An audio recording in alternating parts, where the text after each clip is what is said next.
Welcome everyone to the last discussion of today.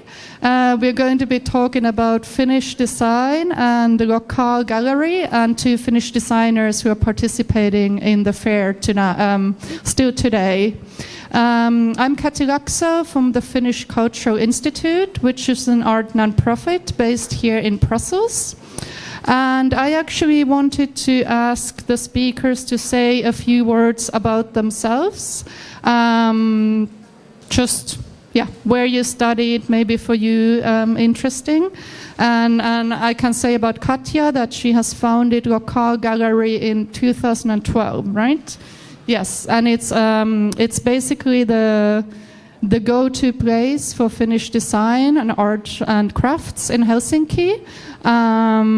She is representing various Finnish designers, and it has been a concept that has grown quite a lot from the day it started. But maybe you, Katja, could also say a few words about your background.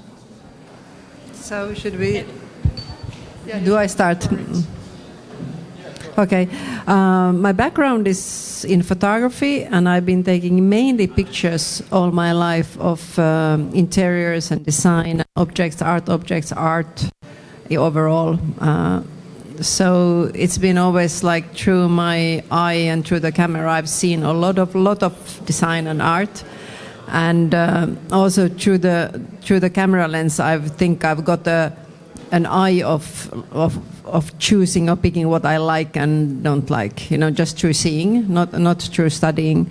And then 2012 I made a book called 20+12 Design Stories from Helsinki, when Helsinki was the design capital of the year. And then I again explored some that I knew from previously, and also new artists and designers in their homes and studios. And that inspired me to open a physical place in Helsinki to showcase the work of these talented people that were not really shown, because we have quite a lot of fine art galleries in Helsinki, and of course craft shops, but not like really for this more maybe higher level or design objects, like more into the craft. So we work mainly with like glass, ceramic, wood and textile artists, and mainly with unique pieces or then small series. And yeah, it is a lot of fun, and the exhibitions change and the makers, but we have quite a few that are like our regulars that we also brought now here to Brussels to the fair. So then I will give on to Rasmus. Yes. Hello everyone. Yeah, my name is Rasmus Palmgren. Okay, closer. Yeah. Can you hear me? Yeah. Cool. I have a background in woodworking. I have a bachelor in cabinet making and a master in furniture and product design. And I studied in Sweden and Denmark. Now I'm back in Helsinki, and I'm working mostly in wood though, but I'm also curious to try new materials like ceramics or metals or other works. I do unique pieces, but I mostly work with like manufacturers. But my goal is kind of to challenge the industrial standards and to like make like new systems and forms that is like a little bit out of the ordinary in a smart and clever way, I hope. Yes, thank you. Hello, my name is Jonas Lutz, and I am a Finnish designer. However, I work in Rotterdam. I live in the Netherlands at the moment, and since 2012 actually, so for quite long already. My studies they started in Finland, where I studied furniture design, kind of craft studies, and then I moved to Sweden to study furniture design, and then I finished my studies in the Netherlands at the Design Academy. And since then I've actually been living in the Netherlands, where I have my own design studio and work on various types of projects.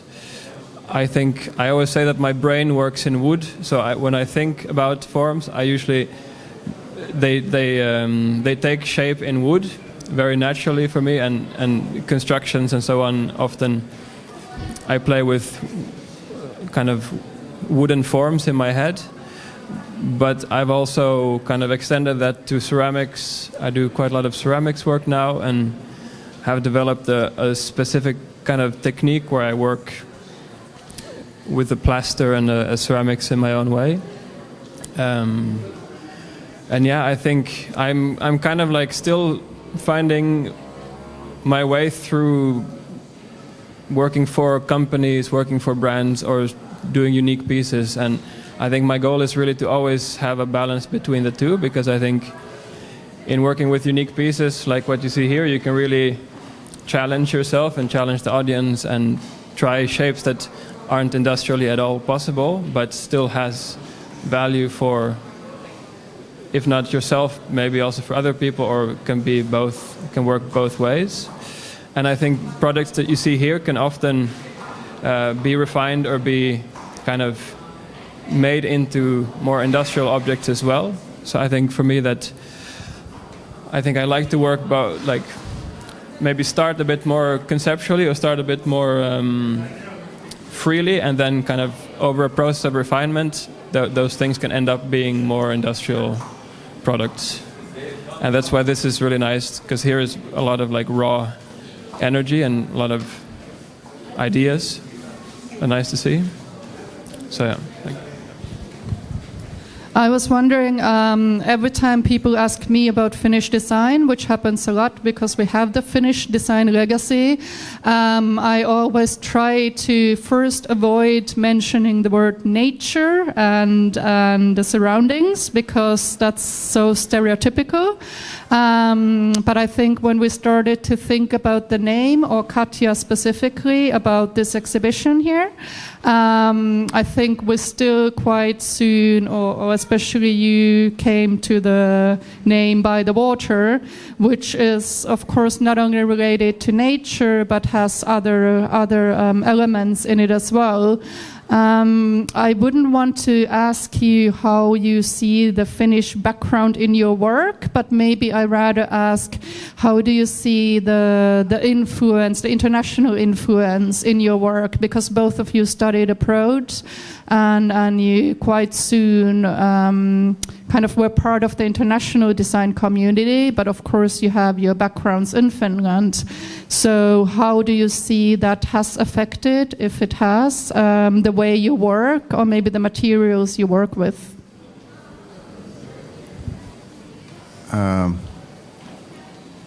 I would like to start with, maybe because I studied abroad, so I think some things are quite clear for me, that what's my strong sides, because for example in Denmark they're still quite similar but still different. So I think at least that in Finland we have a quite good like in general knowledge on like working with our hands, like making things ourselves. So like in crafts, pretty much then. So I think that helps a lot, because you can actually think of how things are made. I think it helps often in the process of designing objects. But yeah, of course, it's, I think in many pieces that you can see in the design history of Finland, I think there is many pieces that are clearly inspired from the nature. And yeah, I can agree myself. I also take inspiration from the nature because I spend a lot of time there. So I think it's a quite natural way to find things like that way, and to inspire in that sense. Yeah. Yeah, I agree about nature, but now I live in Rotterdam, which is very industrial. So I've kind of been lacking the nature the past years. However, I haven't really seen my design change very much, I must say. I think I still search for the same shapes, and I still kind of I'm in the same evolution of shapes as I was before. But I think for me, Finnish design is also very much about politics and about kind of a post-war kind of reinvention of design, of kind of some kind of social democratic design, which is quite different than a lot of other countries where applied arts was very much of the rich and of the upper class, while in Finland it seems to be more democratic, at least in its how it started.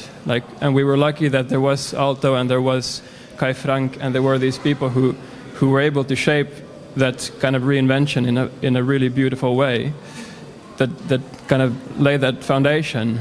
And I still think you see that in the kind of in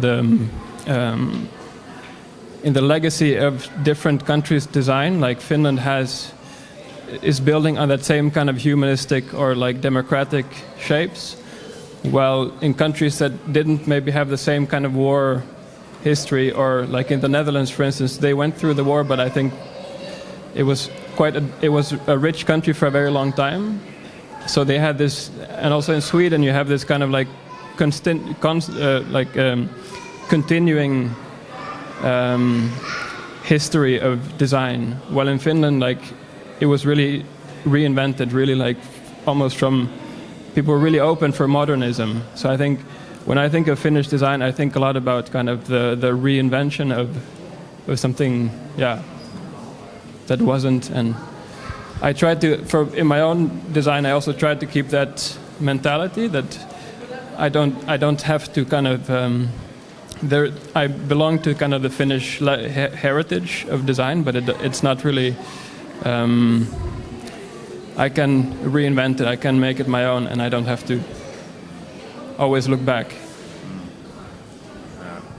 I would like to add one thing that I don't know where it comes from. Maybe it's one of like Finnish, something from Finland. That when I design objects, I often think that it shouldn't be masculine or it shouldn't be feminine. There should be like it shouldn't make any attention of. So it's like kind of gender-free design that is for everyone, pretty much. But yeah, I think that's a quite common thing in Finland. I think gender-free thinking. At least I hope so. And that's also a nice statement to say on the International Women's Day.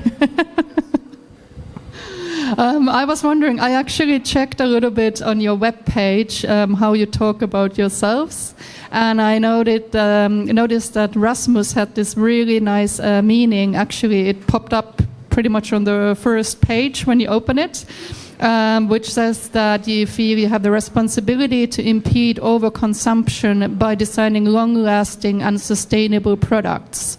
Talking about what you started with the social meaning with design, that in Finland design is really, it's something that is every day. Like the objects we use them every day. They are not always very expensive, and there's much more behind the thinking than only designing a product. Sorry.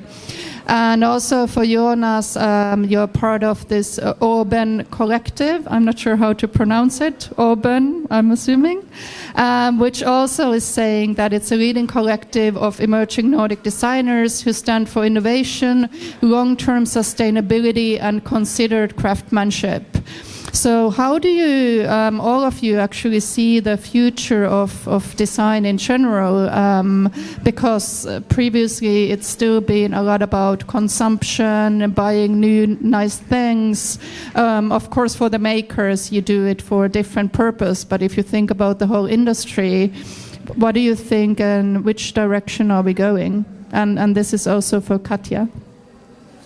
It's my favorite subject.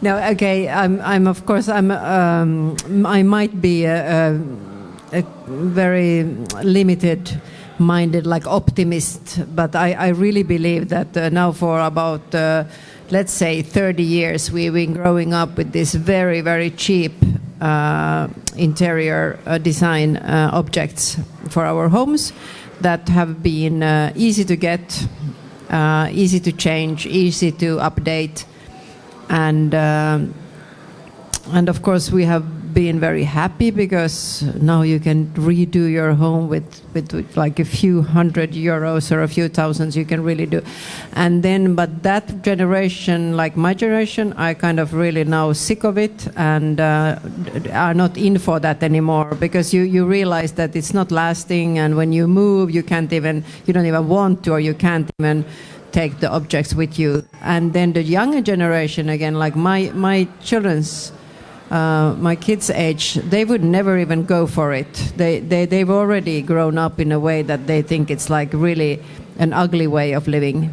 So I think there is going to be a change. I don't know how fast. It can be a long process, but people are going to really start to rethink and get a lot less objects. But the objects that they want to get for their homes or for their environment are going to be well picked, and they're going to have to be like long lasting, like the quality, but also the aesthetics that you want to look at it and you want to imagine giving it to the next generation. So it's not anything you think that you're just going to use for your own lifetime.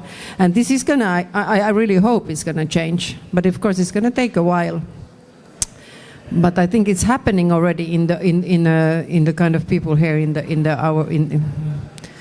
our culture who are like aware and are conscious of the environment, and less but beautiful, and something with an like handmade things with the craftsmanship, or like an aesthetic that gives you some comfort and also some peace, because I think we are living such a hectic life, and life is just getting faster and faster, and all the technology makes us want to, when we are at home, you want to really relax and enjoy and be in a like comfort zone kind of, and whatever makes you feel comfortable or in peace. Those objects are going to be the future, which are very important, I think. Yes, as you noticed from my website, I kind of think of this quite a lot, and I find my inspiration in the like aesthetics and materials that can last. So I kind of try to make objects that you want to look at for a longer time. You don't get tired of them, and it's not only materials or price, but it's a lot of the aesthetics. It's also many things that I buy myself. I like to collect objects or furniture or whatever, kitchenware.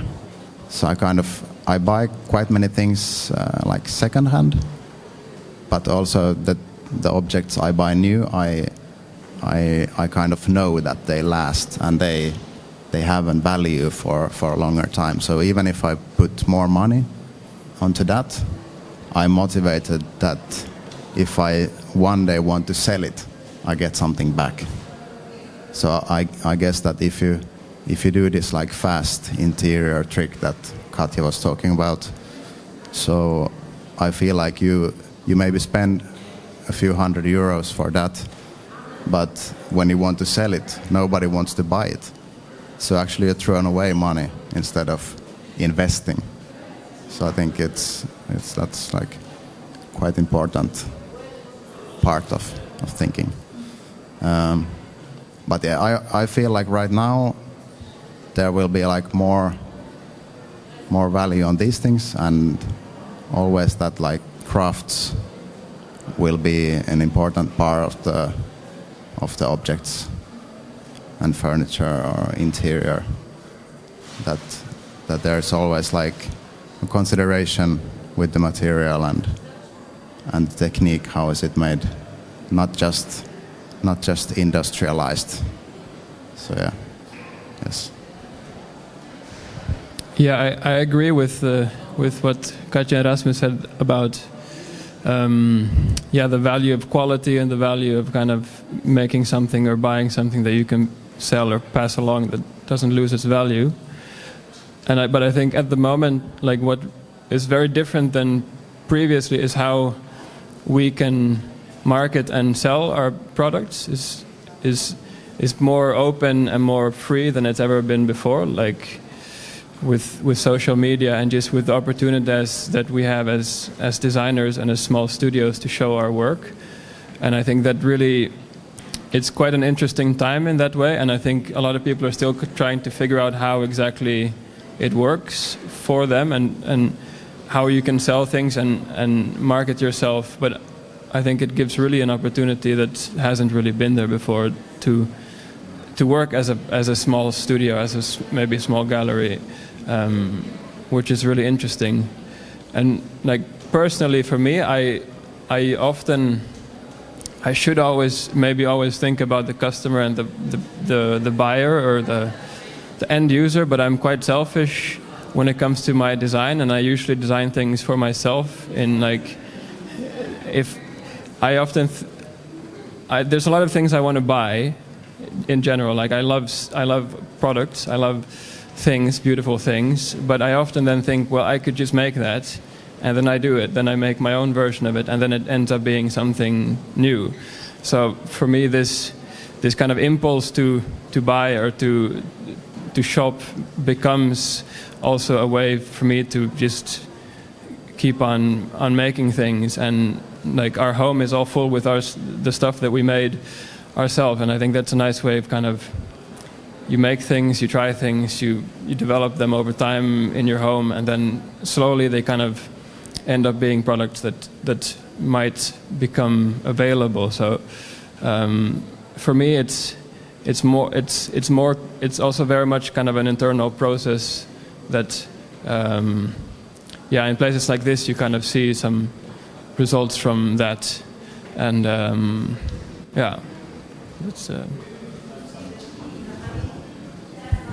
If we talk about materials for a little bit, I'm wondering if you, Katja, because you work with a lot of designers and artists throughout the country, are there any specific materials that you think Finland or the Finnish artists are really strong in? Now we have two people here who work a lot with wood. Actually, I just realized that it is very tied to water, because back in the days you were moving the wood, I don't know what you call tukkijätkä and all that, when you moved the logs along the rivers to the manufacturing locations. And of course, a lot of the manufacturing industry, sadly, also in Finland, is not in Finland anymore. I think that's a global phenomenon, which is very sad, because then, of course, the knowledge and the craftsmanship disappears with it. But since, Katja, you work with designers from throughout the country, do you see any common traits in the materials, for example? For sure, like wood is I think a sort of in a way very natural that we have a long history, because we have so much forest and so much wood. So most of also the designers, at least that I know, or people who work with fine objects with wood, use also local Finnish wood and many sorts of wood. And I think this is a beautiful thing, that it's not like imported from anywhere, and they know maybe really which tree, and they can also use trees that have been like cut down for a certain reason, you know, so you can even trace so it's not only cut down for the industrial produce. And I know a lot of fantastic people, I mean woodworking people in many different fields, that both work more in the art kind of field and also with small scale production. But then I think also we have like you said, we have the legacy from the design from the 50s, which I very strongly think that there is I think there is a strong impact. The glass design was very big in the 50s. And this is, of course, a great thing, and we still have, luckily, glass blowing masters and workshops. But I also see it, of course, as a tricky thing, because it was so successful and so big, and there were so many big, good names and makers. So it's something that also makes for the younger generation a bit like it's a heavy sort of duty or like a legacy and sort of a pressure, and to really reinvent it again and do something new. It's challenging, but luckily I can feel that there is people now coming up with some new fantastic glass design and work. But then also, like, I really see that we have a very beautiful history and tradition of textile, and also ceramics. I think all those, the metal I don't know so much about, and I mean, of course, there is some sort of still tradition of metal work, but it's, I think, less. Yeah, so I think those four materials are very, and for me myself, I really feel for those natural materials. Of course, sometimes I can see that if there is a really specific reason, it's also okay to use something more like artificial, but it feels good when you can really touch the material and you know where it originates from, and it's like pure.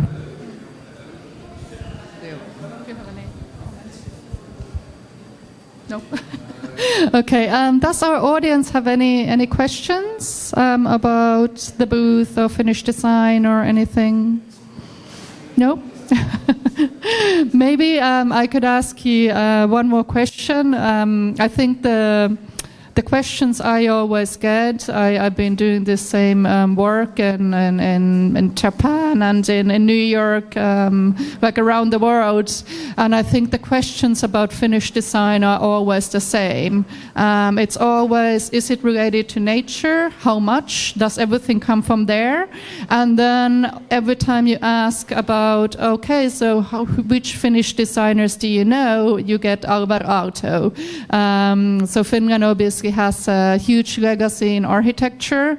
We actually have amazing contemporary new architecture offices with the younger generation who also work quite internationally. But if you would need to, you don't need to name, but you can also name your favorite Finnish designers or artists or craft people or companies, something that would be interesting for the audience to look up later on. My favorite design studio in Helsinki is called Company. It's shocking that they're not better known, I think, because they're totally brilliant, and they do a lot of collaborations between, or actually they find small factories around the world. So they've done this in Russia and also in Finland and in Japan, all over the world, and South America. And then they go to their traditional process, and they kind of make little interventions or little adjustments in their forms to make them totally new, really cool design objects. And they have a tiny little shop in the center of Helsinki where they sell their stuff, which is super cute. And they just had a really nice exhibition at the Design Museum this past summer, which was really inspiring and really beautiful. And everyone should look up Company. It's com-pa-ni, and it's great. Like a company. Yeah, like a company. I also like Company a lot. Yeah. It's a Korean woman and a Finnish man. Yeah. And they have a cute dog. They have a cute dog as well. You can see it on the Instagram account. It's a kiosk, like the small shop is like an old flower kiosk. Yeah. And it's called the Secret Shop. And this is also what they do, that they when they go to the different countries, they find out the secrets of that country, like some craftsmanship, and then they design their new, like. Yeah. Look up Company. But yeah, I know. I would maybe say, one of my favorites is one of the legacies. He's called Tapio Virkkala.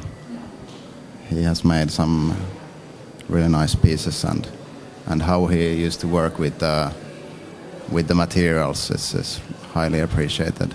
A lot of nature there also. So yeah, yes. And for me, the lists are so long, so I don't, from the history and from the contemporary. a woman, Sara Hoppia, like from the 50s, 60s.